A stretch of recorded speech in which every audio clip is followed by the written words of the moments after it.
किसानों के समर्थन में भारत बंद का आह्वान हुआ है, उसका पूरे तौर पे समर्थन कांग्रेस पार्टी का है। सरकार की मंशा ठीक नहीं है। वो बात बनेगी क्यों नहीं बनेगी? जब आत्मा साफ होगी तो परमात्मा मिलता है। कनाडा के ही चीफ ने किसानों का समर्थन क्यों किया?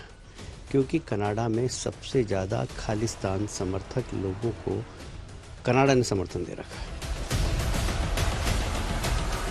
निश्चित रूप से आम आदमी पार्टी भी भारत बंद का समर्थन करेगी।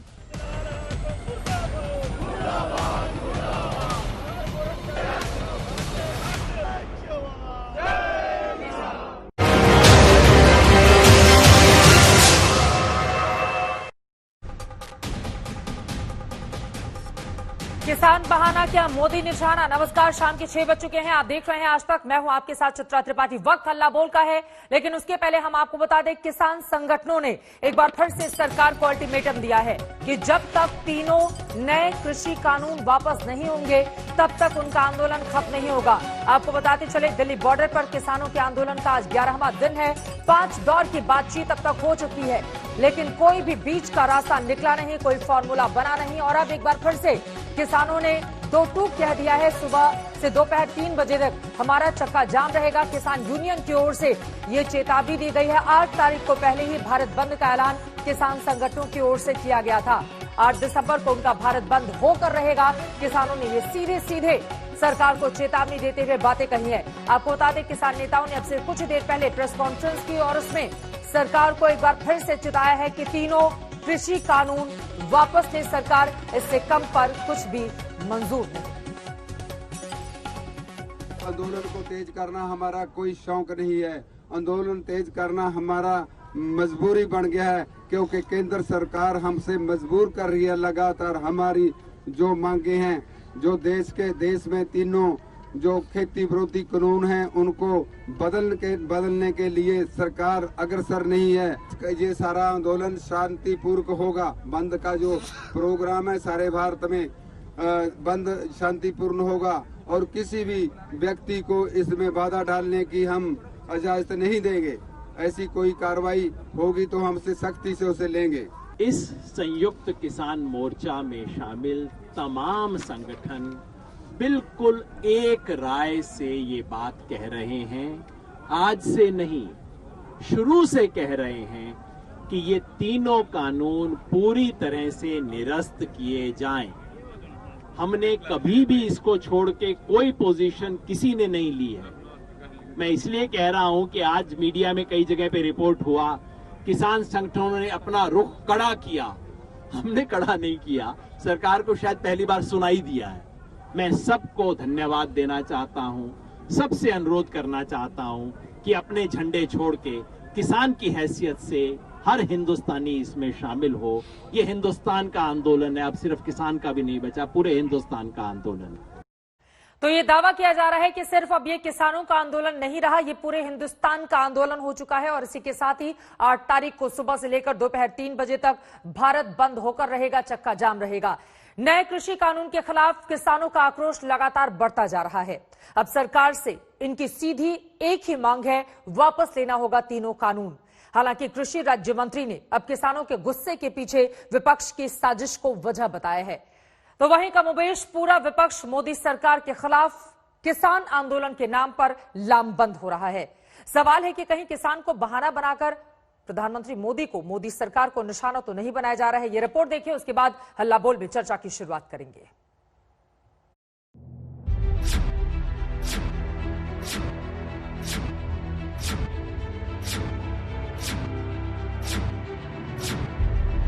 भैया ये लोग अब तो वैसे ही खुश है। किसान आंदोलन का आज 11वां दिन है। पहले दिन से जिन मुद्दों पर सरकार और किसानों में गतिरोध बना था, वो अभी तक जस का तस है।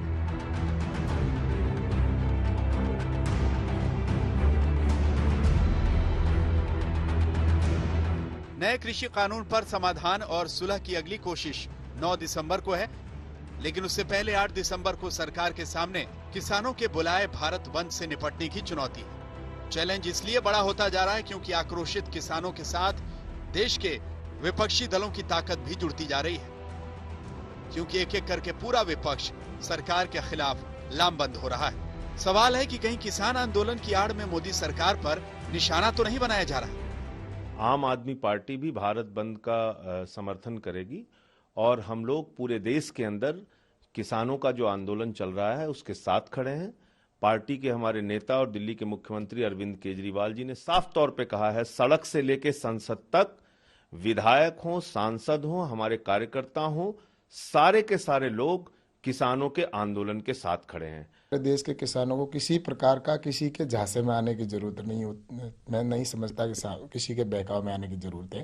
राजनीतिक लोग इसके अंदर आग में घी झोंकने का काम कर रहे हैं, लेकिन मुझे पूरा विश्वास है नरेंद्र मोदी जी के नेतृत्व के ऊपर और किसानों पर भी मुझे भरोसा है कि किसान ऐसा निर्णय नहीं लेंगे कि जिससे कि देश के अंदर कहीं पर भी अशांति हो।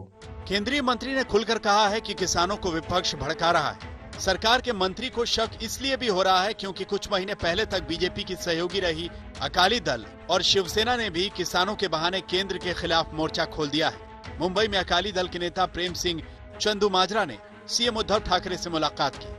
ये तो राष्ट्रीय नहीं, अब तो अंतर्राष्ट्रीय मामला बन गया, तो अब किसान का नहीं अवाम का मामला बन गया। 80 पार्टियां इकट्ठी होकर इसको कैसे बूस्ट कर सकती हैं, कैसे सेंटर को प्रेशराइज कर सकती हैं, ये स्ट्रेटजी हम इकट्ठे होकर अगले 2 हफ्तों में दिल्ली में इकट्ठे होंगे। सब पार्टियों के हेड्स, बादल साहब स्पेशल तौर पर उन्होंने कहा है भी आए उसमें, और हम सब इकट्ठे बैठ के कोई रणनीति तय की जाएगी। विपक्षी नेताओं से मुलाकात के लिए उद्धव ठाकरे 2 हफ्ते बाद दिल्ली तक आ सकते हैं।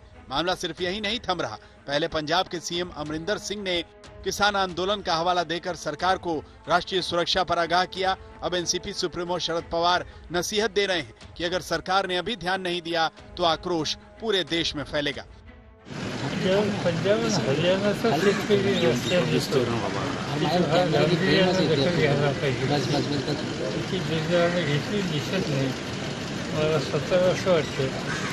की असर जर राहिलं तर ते फक्त दिल्लीपुरतं सीमित राहणार नाही, देशाच्या कानाकोपऱ्यातील लोक त्या शेतकऱ्यांच्या पाठीशी उभे राहतील। किसान आंदोलन के नाम पर विपक्ष सरकार पर हावी होने की कोशिश में है, लेकिन बीजेपी ने इस आक्रोश का कनेक्शन कनाडा और खालिस्तान समर्थकों से जोड़ दिया है। कनाडा के ही चीफ ने किसानों का समर्थन क्यों किया? क्योंकि कनाडा में सबसे ज़्यादा खालिस्तान समर्थक लोगों को कनाडा ने समर्थन दे रखा है। इसका मतलब है कि इस आंदोलन के सूत्र किनके हाथ में है, ये एक सर्च का विषय है। किस प्रकार मोदी जी का विरोध करने वाले लोग इसके पीछे खड़े होकर आग में डिघी डालने का काम कर रहे हैं। कुल मिलाकर मुसीबत सरकार के लिए ज्यादा है, जिसे एक साथ 2 मोर्चों पर जंग लड़नी पड़ रही है। एक ओर आक्रोशित किसान हैं तो दूसरी ओर विपक्ष, जिसे मुद्दत बाद कोई बड़ा मुद्दा हाथ लगा है जिससे सरकार की घेराबंदी की जा सके। कोलकाता से मनोज लोईवाल और मुंबई से मुस्तफा शेख के साथ आज तक ब्यूरो। तो किसान आंदोलन के नाम पर क्या अब सियासत भी तेज हो गई है, या फिर कृषि कानून लाने में जिस तरह की हड़बड़ी सरकार ने दिखाई उसी का खामियाजा इस वक्त उसको भुगतना पड़ रहा है। इन सब के बीच कई खास मेहमान हमारे साथ जुड़ चुके हैं। उनका तारुफ कराते हुए चर्चा की शुरुआत हम करते हैं ओम प्रकाश धनखड़ जी, जो कि अध्यक्ष हैं हरियाणा स्टेट के भारतीय जनता पार्टी के और पूर्व कृषि मंत्री भी हरियाणा के आप रह चुके हैं। सुप्रिया श्रीनेत हमारे साथ कांग्रेस पार्टी की राष्ट्रीय प्रवक्ता इस वक्त स्पोक्स पर्सन जुड़ चुकी हैं। इसके साथ ही राकेश टिकैत जी हमारे साथ जुड़ चुके हैं, भारतीय किसान यूनियन के नेता, गाजीपुर बॉर्डर से आप हमारे साथ मौजूद हैं। विजय सरधाना जो कि एग्रीकल्चर एक्सपर्ट है हमारे साथ मौजूद है। करतार सिंह जी हमारे साथ मौजूद हैं जो कि रेसलर हैं और पद्मश्री अवार्डी भी हैं, आपका भी स्वागत है सर। राजवीर कौर भी हमारे साथ मौजूद हैं, फॉर्मर हॉकी प्लेयर और अर्जुन अवार्डी हैं। आप तमाम लोगों का स्वागत करते हुए सबसे पहले ओम प्रकाश धनखड़ जी, शुरुआत आपसे ही करते हुए, एक तरफ किसान जहां सरकार के खिलाफ लगातार मोर्चा खोले हुए हैं, आज उनका 11वां दिन है, दिल्ली बॉर्डर पर वो टिके हुए हैं और उन्होंने एक बार फिर से 2 टूक कह दिया है कि जब तक ये तीनों कृषि कानून वापस नहीं लिए जाते तब तक उनका ये विरोध यूं ही चलता रहेगा। और अब तो विपक्ष ने भी सुर में सुर मिला दिए हैं, क्या करेंगे आप? देखिए चित्रा जी, एक बहुत अच्छी बात मैं इस बार की बातचीत में देख रहा हूं कि जितने लंबे समय तक राकेश जी तो अंदर साथ रहे हैं बातचीत में और मेरे साथी भी हैं, किसानों के मुद्दे हम मिलकर उठाते रहे हैं। जिस संजीदगी के साथ सरकार ने सुना है, और एक एक बिंदु पर एक एक पॉइंट पर बात की है। और मुझे लगता है कि इतनी संजीदगी के साथ इतना समय देकर सरकार और किसान संगठनों की बात, जत्थेबंदियों की बात पहली बार हुई है और अगली बार भी 9 तारीख का समय रखा हुआ है और मुझे लगता है कि बातें बेहतरी की तरफ जा रही हैं। इसमें जो दूसरी चिंता आपने जताई है चित्रा जी, वो यही है कि राजनीति भी इसमें प्रवेश कर रही है और राजनीतिक दलों की जिस प्रकार से बात आती है तो राजनीतिक दलों का केवल किसान विषय से की बजाय अपनी राजनीति से भी संबंध रहता है, उसके साथ ही आते हैं, वो अपने पॉलिटिकल एजेंडे के बिना नहीं होते हैं कभी भी। तो वो एक दूसरा एंगल इसमें खड़ा हो रहा है जिसकी चर्चा आपने इसमें की है। एक तीसरा भी है जिसकी बात केवल मैं नहीं कर रहा, कैप्टन धर्मेंद्र जी भी आके करके गए हैं, जिसमें से उन्होंने राष्ट्रीय सुरक्षा का विषय वहां कहा है और जो विदेशी विषय भी जिसमें से आ रहा है, अभी जिस प्रकार की चर्चा कनाडा की हुई थी, तो इसमें कई और डायमेंशन भी हैं। किसानों का मन अच्छा है, शुद्ध है, पवित्र है, लेकिन किसान आंदोलन के बहाने से अभी बहुत सारी चीजें उसमें आ रही हैं। वो मांग पत्र भी आप देखेंगे तो एक छठी मांग जो उसमें लिखी है, उसमें सभी प्रकार के मानव अधिकारवादी, सभी प्रकार के ऐसे लोग जो भिन्न भिन्न प्रकार के अलग अलग तरह की चीजें जो देश में चलती है, उन सबको रिहा करने की बात कही है।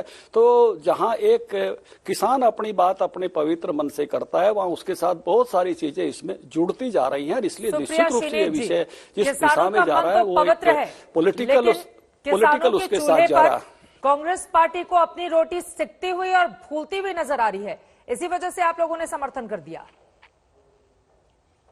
ये ना कांग्रेस की लड़ाई है ना भाजपा की लड़ाई है, पहले तो ये क्लियर कर दें, ये देश के किसान की लड़ाई है। 62 करोड़ किसानों की जीवन याचना की, उनके हक की बात है यहाँ पर। तो ये ना कांग्रेस की बात है ना भाजपा की बात है। हम उस पूरे परिवेश में भाजपा और कांग्रेस दोनों बहुत छोटे हैं। मैं 2-4 बातें कहना चाहती हूँ आपके लिए राजनीति में। उसके पहले कुछ कहना चाहती हूँ। भाजपा के प्रवक्ता ने कहा कि बड़ी संजीदगी से बातें हो रही हैं, अच्छी बात है। ये बातें तो कानून बनने से पहले होनी चाहिए थी। विचार विमर्श, सजेशंस लेना, ये तो कानून बनने से पहले होना चाहिए था। जून में आपने कानून बना के पारित करके ऑर्डिनेंस किसी तरह से पास करा दिया। वॉइस वोट से सबने देखा कितनी बर्बरता करी गई थी, राज्यसभा में वो पास हो गया। अरे किसान तो तब भी आक्रोश में थे, किसान आज भी आक्रोश में। आपने उनसे बैठकर सलाह मशवरा करना जरूरी नहीं समझा, जिनकी जीवन यापन को ये प्रभावित करेगा। पहली चीज। दूसरी चीज, मुझे लगता है ये बड़े दुख की बात है कि इतनी कड़ाके की सर्दी में बुजुर्ग किसान हैं, लड़कियां हैं, उसमें माँ बहनें हैं जो बाहर बैठ के आक्रोशित है, परेशान है अपने भविष्य को लेकर। उनको खालिस्तानी बुलाया जा रहा है। इसमें कम्युनल एंगल भी लगवाने की कोशिश करी गई थी, बिरयानी की भी बातें हुई थी। ये भी कहा गया अरे ये तो अंग्रेजी बोल रहे हैं, ये तो टी शर्ट पहनते हैं, ये किसान ही नहीं है। तो क्या जब तक पसीने की बदबू नहीं आएगी और फटी धोती नहीं देखेगी तो वो किसान नहीं होगा इस देश का? तीसरी बात कह के मैं अपनी बात समाप्त करना चाहती हूँ कि बहुत बातें करी जा रही हैं। किसानों का बहुत ही दो टूक इसके बारे में विचार है। ये काला कानून उनको मंजूर नहीं है, सरकार इसको वापस ले। सरकार इसको वापस लेने के बजाय हेकड़ी पर बैठी हुई है, अपने हाई हॉर्स पे बैठी हुई है। अरे दंभ छोड़िए, ये अपने लोग हैं, इनका जीवन यापन जरूरी है। पूंजीपतियों का सहारा इस समय मत बनिए, इस समय देश के कृषक की रीढ़ हड्डी बनिए, तभी आपको देश स्वीकारेगा। राकेश टिकैत जी, लेकिन अब सीधा से सवाल मैं आपसे कर लेती हूँ। सरकार की ओर से बार बार यही कहा जा रहा है कि दरअसल जिसका जिक्र यहाँ पर सुप्रिया श्रीनेत कर रही थी कि फटी धोती और जब तक बदबू नहीं आए तब तक क्या वो किसान नहीं माना जाएगा, लेकिन सरकार का यही कहना है कि देखिए किसानों की जीवन स्तर को बेहतर बनाने के लिए उनके पास ज्यादा से ज्यादा पैसा है, इसके लिए किसानों के हित में ये कानून लेकर हम आए हैं। तो फिर आप लोग लगातार आपत्ति और तीनों कानून वापस लिए जाएं, इससे कम पर कुछ मजबूत नहीं, बिल्कुल अड़े हुए क्यों हैं? जहां जहां जिन जिन प्रावधानों में आप लोगों को दिक्कत है उस प्रावधान को आप लोग हटाने की बात कीजिए। आप लोग एक सिरे से बोल रहे हैं कि नहीं, जब तक वापस नहीं हो जाता तब तक तो हम नहीं मानेंगे। मैं ये कह रहा हूं कि हम भी तो वही चीज देख रहे हैं कि कहां आमदनी मिलेगी, कहां ज्यादा पैसा मिलेगा। वो मार्केट, वो व्यापारी, वो दुकानदार हमको भी बता दो। किसान पूरा बर्बाद होकर जब आंदोलन पाया है, किसान पूर्ण रूप से तबाह हो गया है। अपनी जो फसल, जो धान की फसल उसकी खड़ी थी, वो जो 1800 रुपए का उसका रेट था, 1886 रुपए का, उसको 800 रुपए में बेच के वो दिल्ली की तरफ उसने रुख करा है। मेरी बहुत किसानों से बात हुई पूरे उसमें, उन्हें लाठियां खाई हैं। एक देश और एक उसकी जो मार्केट की जो बात करके जो बात हुई है ना, उत्तर प्रदेश का किसान हरियाणा में गया तो हरियाणा पुलिस ने पहले बॉर्डर पे पिटा, फिर वो मंडी में गया तो वहां पिटा, और फिर उसके अगर वो बेच भी आया तो फिर उसके पैसे नहीं दिए। आप जाके ग्राउंड रिपोर्ट आपको देखनी पड़ेगी। मक्का की कहाँ जरूरत थी, जब ये पता है कि अब की बार पोल्ट्री फार्म पूर्ण रूप से बंद हुए, देश में मक्का का उत्पादन हुआ, लगा के बुलंदशहर से लगा के और पूरा बिहार तक हम मक्का पैदा करते हैं। आपने 5 लाख मीट्रिक टन मक्का फिर बाहर से मंगा ली, तो किसान तो बर्बाद होगा। जब तक इस देश में नेशनल एग्रीकल्चर पॉलिसी नहीं बनेगी, 18 मंत्रालय है जो एग्रीकल्चर को देखते हैं, उनको ये नहीं पता कि हमको कितनी मक्का कब चाहिए और कितना प्रोटो कब चाहिए, कितना आलू की हमको जरूरत है, कितनी की उसकी फसल होगी। यहाँ पे कोई डाटा इनके पास नहीं है। अधिकारियों के द्वारा बना हुआ ये डाटा है, व्यापारी को कैसे फायदा होगा उसका डाटा है। क्या इस बिल में ये नहीं है कि व्यापारी कितना माल खरीद के उसको स्टॉक करेगा, वो माल बाहर से जाएगा या कहाँ से जाएगा, वो इससे खरीदेगा। हमने ये कहा कि किसी कानून में या किसी जब हम मकान बनाते हैं उसमें अगर क्रैक आ गया तो उसको मकान को तोड़कर दूसरा बना लो, सब लोग मिल बैठ कर बढ़िया बना लेंगे। जब नया भूमि अधिग्रहण एक्ट बना था तो क्या वो अकेले कांग्रेस ने बनाया था? कांग्रेस की सरकार थी, सुमित्रा महाजन जो बीजेपी की बड़ी लीडर है हमारी, स्टैंडिंग कमेटी की चेयरमैन थी। हम सब किसानों से भी पूछा गया, सारी पार्टी के लोगों ने उसको बनाया, एक बेहतरीन ड्राफ्ट भूमि अधिग्रहण आया और वो देश ने माना। ठीक है, तो इसको भी बना लेंगे, अगर किसी चीज की जरूरत होगी तो बना लेंगे, दोबारा बना लेंगे। हमारा सवाल ये है कि एमएसपी पे कानून लेकर आओ, उसको कानून के दायरे में लाओ, उसके कम पे खरीदना हो, ये कानून देश को बनाना पड़ेगा। ये 3 बिल वापसी ले लो, यही तो किसानों का सवाल है। आप इसको लेकर फिर नया ढांचा तैयार कर लेंगे। राकेश जी, सरकार कह रही है एमएसपी तो जस का तस, हाँ, बात तो यही है ना कि जो बिल्कुल मैं भी तो यही कहना चाह रहा हूँ कि बदलाव नहीं किया जा रहा, जब तो बदलाव की जरूरत है। अगर बदलाव होता तो 800 रुपया में किसान का धान नहीं बिकता। अगर ये बदलाव होता कि एमएसपी से नीचे पे खरीद नहीं होगी तो व्यापारी 1800 रुपए पे ही खरीद करता, मक्का 600 रुपए पे नहीं बिकती। हम भी तो चाह रहे हैं कि इस पे कानून बन जाए। भाई जो सरकार ने कहा है कि जो सरकार खरीद करती है कि इसके कम पे कोई भी व्यापारी ना खरीद करे, तो इसमें लिखड़े में कानून बनाने में क्या दिक्कत है सरकार को? ये इनको बनाने पड़ेंगे। ये आज बना लो, 10 दिन में बना लो, 2 महीने में बना लो, ये बदलाव इनको करने पड़ेंगे। ना इसमें किसी की हार है ना जीत है। सरकार वापसी ले लेगी तो सरकार की कोई हार नहीं है, ना किसान की जीत होगी। इसको किसी की हार और जीत के तौर पर नहीं देखना चाहिए, लेकिन विपक्षी दल जब इसका हिस्सा बन जाते हैं तो सरकार की ओर से ये क्यों कहा जाता है कि दरअसल मुद्दे को भटकाने के लिए और अपनी राजनीति चमकाने के लिए इस पूरे मामले को आगे लेकर जाया जा रहा है? इस सवाल के साथ मैं आऊंगी जी, राकेश जी, मैं फौरन लौटूंगी इस सवाल के साथ, लेकिन विजय सरदारा जी जो कि कृषि मामलों के एक्सपर्ट हमारे साथ मौजूद हैं, आप सीधे आपका रुख करते हुए, ये जो कानून है ये किसके हक में है? सरकार की ओर से दावा किया जा रहा है, चाहे एमएसपी को लेकर जो सवाल खड़े किए जा रहे हैं उसमें कोई बदलाव नहीं है, एपीएमसी एक्ट को लेकर जो सवाल खड़े किए जा रहे हैं उसमें भी किसानों की जो चिंताएं हैं उनको पूरी तरह से एड्रेस किया जा रहा है। तो यहां पर लोग कंफ्यूज है, सही कौन है, गलत क्यों है? किसानों की जितनी भी समस्याएं हैं उनका समाधान किस तरह से निकलेगा? विजय जी, अगर इसके बारे में हमारे दर्शकों को आप बता पाएं। देखिए, टिकैत जी ने बहुत अच्छी बात करी और 2 बातें मैं उनकी बात से सहमत हूं, लेकिन एक बात से सहमत नहीं। एक बात जो उन्होंने कही कि कृषि को देखने के लिए 19 डिपार्टमेंट है, कोऑर्डिनेशन की कमी है, हकीकत शायद कभी कभी एप्स गिर जाती है। ये बात सही है कि एग्रीकल्चर सिस्टम इतना बड़ा है इस देश में, एक मंत्रालय होना चाहिए और जिसमें जितने भी काम हैं वो उसके तहत हो, और मुझे लगता है सरकार ने उस पर कार्रवाई शुरू ही कर दी है। जैसे अभी अपीडा को कृषि मंत्रालय के अंदर दिया है, फूड प्रोसेसिंग मिनिस्ट्री भी अब एग्रीकल्चर के साथ काम कर रही है, सिविल सप्लाईज भी कर रहा है, और बाकी जहां जहां कमियां हैं उसको करने की जरूरत है ताकि ये कोऑर्डिनेटेड वे में काम हो। इस बात से मैं सहमत हूँ। दूसरी बात मैं टिकैत जी से पूछना चाहता हूँ, टिकैत जी, बीजेपी भी एक पॉलिटिकल पार्टी है, क्या वो कोई ऐसा काम करेंगे जिससे किसान नाराज हो और उनका वोट बैंक खराब हो? प्योर पॉलिटिक्स की मैं बात कर रहा हूं, मैं इकोनॉमी को इसके बाद आऊंगा, जरा आप सोचिएगा। दूसरी बात, आपके पिताजी का वीडियो है यूट्यूब पे, उनको हम बहुत सम्मान से याद करते हैं कि एक बहुत बड़े किसान नेता थे। उनकी एक ही डिमांड थी कि इन मंडियों ने किसानों को बर्बाद कर दिया। आप उनकी भाषा मेरे से ज्यादा अच्छी तरह जानते हैं, उनके व्यूज जानते हैं, और आपको भी पता है कि मंडियों से छुटकारा किसानों की डिमांड रही और आपके पिताजी की डिमांड नंबर 1 थी। और आज तक सरकारों ने नहीं किया, अब चाहे किसी भी सरकार ने किया, किसी भी कारण से किया, आज आपको एक ऑप्शन दिया मंडी या मंडी के बाहर जहां आपको ज्यादा दाम मिलता है, जो आपको सही लगता है। आप, मुझे आज तक ये बात समझ में नहीं आई कि आज किसान भाई हमारे क्या आधार पे कह रहे हैं कि तीनों कानून वापस हो। इसका आधार अभी तक समझ नहीं आ रहा, और कोई किसान नेता ये बताने को तैयार नहीं है, सिर्फ इतना कह रहे हैं कि वापस लो। पीछे कारण क्या है ये कोई बताने को तैयार नहीं है। इसलिए थोड़ा सा तो शक होता है कि कहीं कोई और ताकतें तो पीछे से मिसलीड नहीं कर रही हैं, क्योंकि राजनीति अपनी जगह है। लेकिन टिकैत साहब, मैं आपसे एक ही निवेदन कर रहा हूं, गुजरात के नेताओं ने भी राजनीति की थी लेकिन अमूल खड़ा किया था। बाकी राज्य के नेताओं ने भी, किसान नेताओं ने राजनीति की थी लेकिन अपने किसानों के लिए बाजार मांगा था। मैं इस बात से बहुत खुश होता अगर आप राजनीति ये करते कि एपीएमसी के बिचौलिए हमें लूटते हैं, एपीएमसी किसानों के हवाले की जाए, मैं आपका समर्थन करता। एपीएमसी की जितने लाइसेंस है वो किसान संस्थाओं को मिलने चाहिए, मैं इसका समर्थन करता। ठीक है।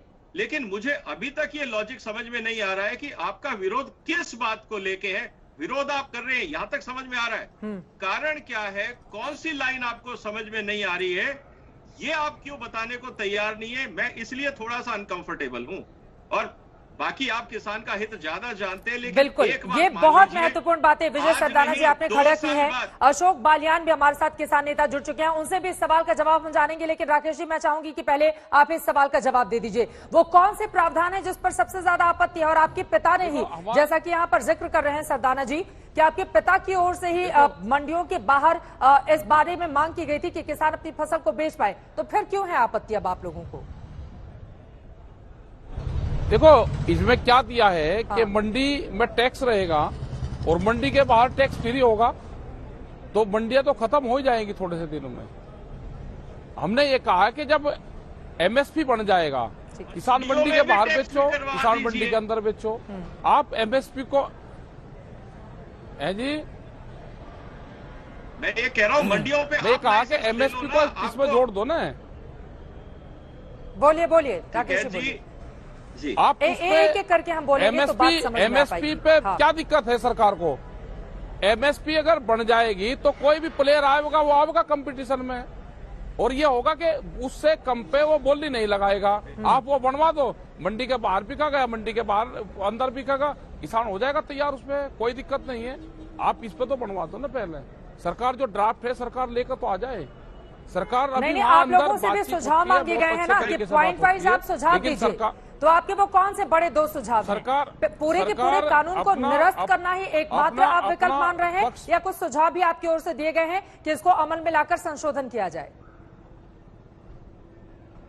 देखो, पूरे किसान संगठन का अब ये है कि ये बिल वापसी हो जाए। सुझाव पर वहां पर कोई बात नहीं हो रही, बिल वापसी हो जाए, दोबारा फिर बना देंगे। अच्छा, मतलब बिल वापस हो जाए, दोबारा फिर से बना देंगे, एकमात्र आपकी यही मांग है। राजवीर कौर जी, अब मैं सीधे आपके पास आते हुए, क्योंकि आप लोग खिलाड़ी भी और बहुत सारे ऐसे खिलाड़ी हैं जिन्होंने अब अवार्ड वापसी की बात यहां पर करनी शुरू कर दी है। बॉक्सर विजेंदर आज पहुंचे थे किसानों का समर्थन करने के लिए, उन्होंने कहा है कि कानून वापस नहीं होता तो राजीव गांधी खेल रत्न पुरस्कार मैं वापस कर दूंगा। इस फैसले को आप कैसे देख रही हैं? और सरकार भी तो बीच का रास्ता निकालने की कोशिश कर ही रही है।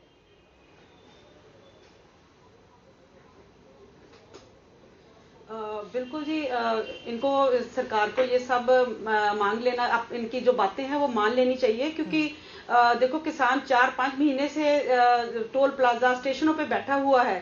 तो अभी उनको पहले ही उन्होंने अपना बोल दिया था कि 25 तारीख को हम दिल्ली सारा काफिला लेके जाएंगे और बहुत शांतमय ढंग से जाएंगे। और उन्होंने उन पे ये जो रास्ते में हरियाणा सरकार ने उनके ऊपर तशद्दुद किया है, वो किस वजह से किया, हमें खुद समझ में नहीं आ रहा कि क्यों तशद्दुद किया गया उनपे। और उसकी वजह से देखते हुए हम लोगों ने सबने यही प्रण लिया कि अगर हमारे बुजुर्गों पे डंडे बरसाए जा रहे हैं, जो हमारी खातर हमारा पेट पाल रहे हैं, और उनके ऊपर ये सारा कुछ हो रहा है, तो हमें ये जो इतने बड़े बड़े मान सम्मान मिले हुए हैं उनको हमारे पास रखने का कोई हक नहीं बनता। इसलिए हम लोगों ने भी हमारे किसानों का, अन्नदाताओं का साथ देने का प्रण कर लिया है। आप लोगों ने ये प्रण कर लिया है कि आप किसानों के साथ रहेंगे और अवार्ड जो मिले हैं आप लोगों को, उसको वापस किया जाएगा। करतार सिंह जी, आपका क्या पक्ष है इस पर? बिल्कुल जी, जब 65 करोड़ आदमी इससे अफेक्टेड है, दुखी है। मैं समझता हूँ कि 80 करोड़ आदमी, 80% लोग जो है ये चाहते हैं कि जो किसान के ये कानून लाए हैं बरखलाफ हैं। पहली तो बात इनको डिस्कस करनी चाहिए थी किसानों के साथ, जिनके भलेगा काम कर रहे हैं उनसे पूछना तो चाहिए आपका भला कैसे हो सकता है। और सबको ये ऐसे डिस्कस करके कानून बनाने चाहिए थे। यहाँ तक इतना नुकसान हो गया, 6 महीने से किसान धरने दे रहे हैं, आन के पानी की बछारे खा रहे हैं। ये सारा कुछ देखते हुए हमने 30 तारीख को फैसला किया था कि हम ये जो हमारे बड़ों की इज्जत तक नहीं हो रही, हमारे जो जिन्होंने हमें इस लायक बनाया है पद्मश्री, अर्जुन अवार्ड, ध्यानचंद अवार्ड लेने के लिए, ये लोगों का जो पेट भरते सारी दुनिया का, हमें वो दूध पिलाते हैं, सारा खाना खिलाते हैं, सब कुछ करते हैं और उसको स्पोर्ट्स को प्रमोट करते हैं, जगह जगह टूर्नामेंट कराते हैं और कई कुछ हमारी मतलब आपका भी यही कहना है कि सरकार नहीं मानी तो आप अपना अवार्ड वापस कर देंगे, आपने भी यही कहा? बिल्कुल जी, 100% सारे हमारे पंजाब के 30 प्लेयर हैं जो द्रोणाचार्य, अर्जुन अवार्ड सारे वापस कर रहे हैं और इसमें कोई शक नहीं। आज जिंदर जी भी आके वहाँ अनाउंसमेंट की है कि हम राजवीर कौर और करतार सिंह जी हमारे साथ पूर्व खिलाड़ी मौजूद हैं। आप दोनों को ही बड़े बड़े अवार्ड्स मिले हुए हैं। उनका ये कहना है कि हम इस अवार्ड को वापस कर देंगे सरकार अगर इस काले कानून को वापस नहीं लेती है। अब बीच का रास्ता क्या होगा ये अपने आप में बड़ा सवाल है, क्योंकि चारों ओर से सरकार घिरती हुई दिखाई दे रही है। लेकिन वहीं मोदी सरकार का यह भी पक्ष है कि दरअसल राजनीति इस पूरे मामले में हो रही है और विपक्षी दल किसानों को भड़काने का काम कर रहे हैं, जबकि कृषि कानून किसानों के हक में है।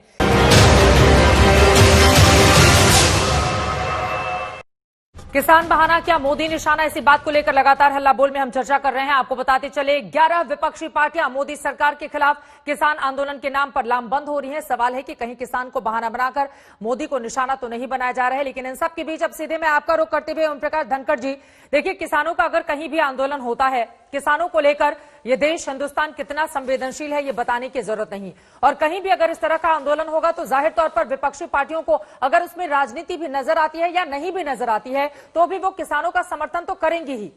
लेकिन ये आपको फैसला करना है कि किसान जो मांग या डिमांड आपके सामने रख रहे हैं उस पर आपको फैसला क्या लेना है। 5 दौर की बातचीत हो चली है लेकिन नतीजा अभी तक सिफर, तो आगे रास्ता कैसे बनाएंगे आप? देखिए चित्रा जी, बात यह है कि जो राकेश जी ने बात कही और विजय सरदाना जी ने बात कही, इन दोनों बातों पे मैं बातचीत को आगे बढ़ाऊंगा। पंजाब एक कानून लेकर आया, इस प्रकार की बात मेरे साथी राकेश टिकैत जी कह रहे हैं कि भाई बाहर अगर किसान से कोई खरीदेगा तो सरकार उसको सजा देगी, लेकिन उस कानून में एक लाइन डाल दी, कोई जबरन खरीदेगा तो जबरन कौन खरीदेगा? जबरन तो कोई खरीदने वाला नहीं है। प्रेशर देके खरीदेगा तो एक लाइन उसमें डाल दी गई। तो जबरन और प्रेशर नहीं हो तो क्या कम पे भी खरीद सकता है? एक विषय। दूसरा, मान लो बाजार में भाव, बात बहुत अच्छी है राकेश जी की, बाजार में मान लो गेहूं का भाव 1200 है, 1300 है और एमएसपी से कम पर है और किसान के घर बचा हुआ है, तो उसको खरीदार मिलेगा क्या? क्योंकि कोई प्राइवेट प्लेयर इस बात के लिए हम मजबूर नहीं कर सकते कि वो मेरा माल जरूर खरीदे हैं। और मेरा माल अगर जरूर खरीदे तो इसके लिए किसी न किसी एक सरकारी दुकान की व्यवस्था हर समय करनी पड़ेगी। और सरकारी दुकान की व्यवस्था अगर हर समय की तो 2 रुपए किलो भी अनाज जो है दिया जाता है गरीबों को और उसकी रिसाइकलिंग भी होती है, उसकी लाइन ही नहीं टूटेगी उस पर बेचने वालों की।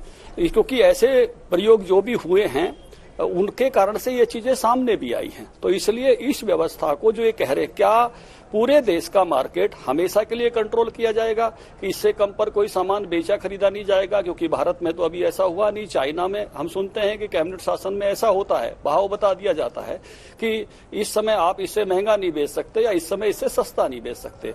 तो एक समय फसल खरीद के समय एमएसपी सरकार के द्वारा देना एक विषय है, सरकार उसकी गारंटी दे रही है, लेकिन हर समय उसको मेंटेन करना और प्राइवेट प्लेयर से मेंटेन करवाना ये अपने आप में एक पूरा विषय है। और जो आप सभी जो कृषि विशेषज्ञ हैं, सरकार के लोग हैं, सबको उस पर सोचकर आगे बढ़ना पड़ेगा। सुप्रिया जी, मैं फौरन आपके पास आऊंगी, लेकिन राकेश टिकैत जी, मैं लौट रही हूँ सर। एक बार आपने जो सवाल खड़े किए उसका जवाब दे देती हूँ। बड़े राकेश टिकैत जी, देखिए जब इस कानून को बनाया गया थे या सारे किसान ने कहते, ठीक है सर, तो कृषि मंत्री की ओर से कहा गया है कि 201 अनुशंसाएं जो की गई थी स्वामीनाथन आयोग की ओर से, उसमें से 200 को इसमें शामिल किया गया है। राष्ट्रीय कृषि आयोग की जो सिफारिशें थी, जो बातें थी, उसको भी इसमें सम्मिलित किया गया है। एमएसपी को लेकर सरकार आप अपनी, लेकिन अगर आप अड़े रहेंगे एक ही बात पर कि नहीं जी पूरा का पूरा रद्द कीजिए वरना हम तो नहीं मानेंगे। सर, संसद इस देश की चुने हुए प्रतिनिधियों की एक ऐसी जगह है जिनको जनता अधिकार देती है कि वो तमाम बातों को लेकर फैसले, और यहाँ पर राष्ट्रीय किसान आयोग की ओर से बाकायदा सुझाव दिए गए थे। तो आपको नहीं लगता कि थोड़ा सा फ्लक्चुएट या थोड़ा सा आप लोगों को भी बीच का रास्ता निकालने के लिए सरकार को कम से कम वो तमाम बातें जिन पर ज्यादा आप लोगों को आपत्ति है वो बातें सामने रखनी चाहिए? देखो, हम तो बात सामने रख रहे हैं सारी। हमारे जो बुजुर्गवार थे, जो खेती करते थे, उनको तो रखा खेत में, और पढ़े लिखे लोग रहे दिल्ली में। अब हमारा आप हिसाब सुन लो, अगर कलम हो तो उसको उठा लो, या आपके यहाँ रिकॉर्डिंग हो जाएगी, आप उसको जरा ध्यान से अगर सुन लोगे तो सारी बात समझ में आ जाएगी। बोलिए। 1967 में गेहूं भारत सरकार ने लेवी लगाकर खरीदना शुरू करा, 76 रुपए एक क्विंटल उसका रेट रखा। जो टीचर था प्राइमरी का, उसकी 70 रुपए सैलरी थी। एक महीने की सैलरी में वो एक क्विंटल गेहूं नहीं खरीद सकता था। सोने का भाव 200 रुपया तोला था। जो भट्टे की ईंट आती थी वो 30 रुपए की 1000 आती थी। हम एक क्विंटल गेहूं बेच के भट्टे की जो ईंट थी वो 2500 ईंट खरीद सकते थे। आप हमारा वो हिसाब लगवा दो। सरकार कैसे प्रोटेक्ट करेगी किसान, कैसे वो करेगा? सरकार कैसे मदद करेगी? हमारा आप हिसाब नहीं मानते। आप हमारे बुजुर्गों को अनपढ़ रखा, उन स्कूल में हमको पढ़ा नहीं। हम तो जो नौजवान यहाँ पे आया वो अपना हिसाब किताब मांगने आया। किसने अगर ठीक है, हम समझ गए, बिल्कुल मैं समझ गया है जी। वो जिसने भी रखा वो सरकार चली गई। सीधे बताइए ना, किसने ये है कि अगर देश के किसानों को जिंदा रखना है, जिसकी सरकार थी उसने रखा।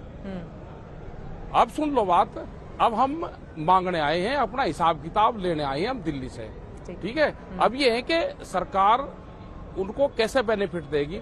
बिजली आप फ्री दे सकते हो, 3-4 स्टेट में फ्री है, आप किसानों को बिजली फ्री दे दो। आप दूसरे और साधन से वो दे दो, क्योंकि जब किसान माल बेच के बाजार में जाएगा, बाजार तो बहुत ऊपर चला गया, किसान तो वही माल बेचेगा ना अपना जो खेत में पैदा करता है। ये हिंदुस्तान की जो सिस्टम है, यहाँ की जो कृषि है, ये यहाँ का एक जीवन जीने की पद्धति है। यहाँ की एग्रीकल्चर, ये ऋषि और कृषियों का देश रहा है। ये 2 पद्धतियों से चलने वाला है। यहाँ का तो संत महात्माओं का देश रहा है और कृषि का देश रहा है। संत महात्मा तो ठीक हो गए, लेकिन यह कृषि ठीक नहीं, इसको भी ठीक कर लो। सरकार अगर नहीं मानती है, अगर तीनों कृषि कानून रद्द को कहेगी, आप सुझाव दीजिए। हम कृषि कानून रद्द नहीं करेंगे, लेकिन आप जो सुझाव देंगे वो हम संशोधन करने के लिए तैयार हैं। फिर क्या करेंगे आप लोग? चलो वो 9 तारीख में बात करेंगे, सलाह करेंगे, सब लोग से बैठकर 9 तारीख में बात करेंगे। सरदाना जी, मैं जल्दी से जवाब सुप्रिया में फौरन उसके बाद आपके पास आऊंगी। इन्होंने जो सवाल खड़े किए, देखिए बिजली को लेकर भी, ठीक है, उसको भी कानून में शामिल किया गया, और भी तमाम बातों को उन्होंने एड्रेस किया। उन्होंने कहा कि देखिए हमें किसानों की शिक्षा कहां पर हुई, तमाम बातों को उठाते हुए तो जीवन स्तर क्यों नहीं बदलता है किसानों का, यही तो उनके सवाल हैं। देखिए टिकैत जी, अगर ये आर्ग्यूमेंट, विद ड्यू रिस्पेक्ट, हम आज इकोनॉमिक्स की बात कर रहे हैं, पॉलिटिक्स मत समझिएगा। अगर टेलीकॉम कंपनियां ये कहती कि 20 साल पहले मोबाइल का बिल 16 रुपए मिनट था, आज 1 रुपए हो गया, हमारा भी रेट बढ़ना चाहिए था, आज तो 100 रुपए कॉल होनी चाहिए थी। देखिए, हर इकोनॉमिक स्थिति को हमें लॉजिकली समझना होगा, इमोशन से नहीं काम चलता है। पहली बात ये बात सही है कि किसान की जिंदगी सुखाल कैसे हो, मुद्दा ये है। मुद्दा ये नहीं है कि आपको पहले क्या मिलता था और आज क्या मिलता है, 2 चीजें हम मिक्स कर रहे हैं। मैं आपके सामने एक उदाहरण रख रहा हूं टिकैत जी। जनवरी के समय में मक्के का बाजार में रेट था 22 रुपए, कोरोना से पहले, आपको भी पता है जी। उस समय रोज मक्के का किसान, मुर्गी का किसान भारत सरकार के दरवाजे पे जाता था, हमको आयात करने दो, मक्का बहुत महंगा हो गया, हम नहीं जी पा रहे हैं। भारत सरकार ने, जो अभी आपने कहा 5 लाख टन मक्का मंगा लिया, वो मुर्गी के किसानों के कहने पे वो तो कह रहे थे मार्केट खोल दो। भारत सरकार ने कहा नहीं, मक्के का किसान मर जाएगा, हम नहीं खोल सकते। आज हालत ये है कि आप सिर्फ देख रहे हैं अपनी फसल, लेकिन आपकी फसल पे जो निर्भर लोग हैं उनका क्या होगा। उदाहरण के लिए मैं आपको दे देता हूं, आज ही की अखबार आप उठा के देख लीजिए, हिंदुस्तान में सोयाबीन तेल का आयात बढ़ रहा है। क्यों? अंतरराष्ट्रीय बाजार में सोयाबीन है 26 रुपए, ठीक है, हमारे यहाँ पे सोयाबीन बैठता है 38 रुपए। आप कितना टैक्स लगाओगे? इसी तरह से मक्का अंतरराष्ट्रीय बाजार में है 10 रुपए 40 पैसे, हमारे यहाँ है 18 रुपए 50 पैसे। आप आज बंद नहीं हो, आप सर, लेकिन यही बातें तो समझा पाने में नाकाम रह रही है ना सरकार। तभी तो अब मैं सीधे अशोक बालियान जी आपका रुख करते हुए सुप्रिया में फौरन आऊंगी आपके पास। 5 दौर की सर बातचीत हो चुकी है, लेकिन बीच का कोई रास्ता नहीं निकला। स्थिति जस की तस बनी हुई है, यही बातें तो समझा नहीं पा रही। अब मैं सीधे रुख कर लेती हूँ किसान नेता हमारे साथ अशोक बालियान जी, एक भी बात मैं उनके पास नहीं जा पाई हूँ। अशोक बालियान जी, सरकार आपसे सुझाव मांग रही है, वो 2 बड़े सुझाव कौन से हैं जिसको लेकर 9 तारीख को सरकार के नुमाइंदों के सामने आप लोग बैठने वाले हैं? देखिए, मेरा शुरू से ये कहना है कि किसान भाइयों को और उनके नेताओं को ये समझना चाहिए कि ये जो 3 कृषि के सुधार के बिल आए हैं, बहुत स्पष्ट रूप से उनको समझना चाहिए कि यदि उनमें कोई ये लगता है कि कोई धारा किसान के विरोध की है तो वो सरकार को बता सकते हैं कि लिखित में कि ये धारा इन 3 सुधार के बिलों में किसान के लिए फायदेमंद नहीं है, इससे नुकसान हो सकता है। नंबर 1 बात। नंबर 2 बात यह है कि पढ़ा लिखा तबका बहुत लंबे समय से, किसानों का जो पढ़ा लिखा तबका था वो चाहता था कि कृषि में सुधार हो। उस सुधार के लिए इन 3 बिलों को ला गया है। मैं आपको एक उदाहरण देना चाहता हूं कि किसान भाइयों को, उनके नेताओं को समझाने के लिए, ये मेरे सामने पंजाब गवर्नमेंट का 2013 का कॉन्ट्रैक्ट फार्मिंग एक्ट है, जो नोटिफिकेशन हुआ था 16 अप्रैल 2013 को। इसके सेक्शन 26 में लिखा हुआ है, no civil court shall have judicial to enter any suit, अर्थात इसमें भी सिविल सूट का किसानों को जाने का नहीं था, उसको भी प्रशासनिक अथॉरिटी के पास जाना था। कभी किसी किसान भाई ने, पंजाब के ने ये नहीं कहा कि ये बिल का ये सेक्शन खराब है। हाँ, वक्त की कमी है। सुप्रिया, एक क्लोजिंग कमेंट आपसे जल्दी से। मैं सिर्फ इतना कहना चाहती हूं, और टाइम की कमी, आप मेरे पास बहुत देर बाद आई, काफी देर से बोलना चाह रही थी। थे तो मनमोहन सिंह जी को एक वर्किंग ग्रुप के चेयरमैन की हैसियत से रिपोर्ट दी थी और कहा था एमएसपी को कानूनी जामा पहनाइए। आज वो क्यों पलट गए? अरुण जेटली जी ने विपक्ष के नेता के तौर पर राज्यसभा में कहा था कि अमेरिका तक के देशों में $400 बिलियन सस्टेनेंस देना पड़ता है फार्मर्स को, बड़े उद्योगपति उनका शोषण करते हैं, क्या भारत में ऐसा नहीं होगा?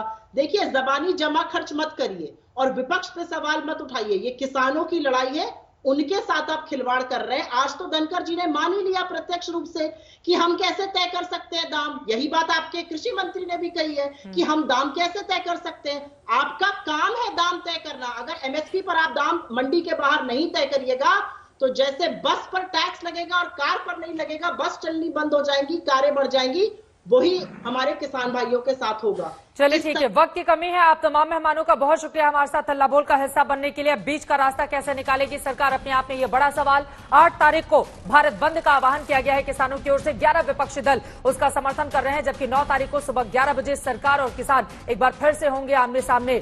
बीच का रास्ता कैसे निकलेगा, क्या होगा सॉल्यूशन, लगातार इस खबर पर रहेगी आज तक की नजर।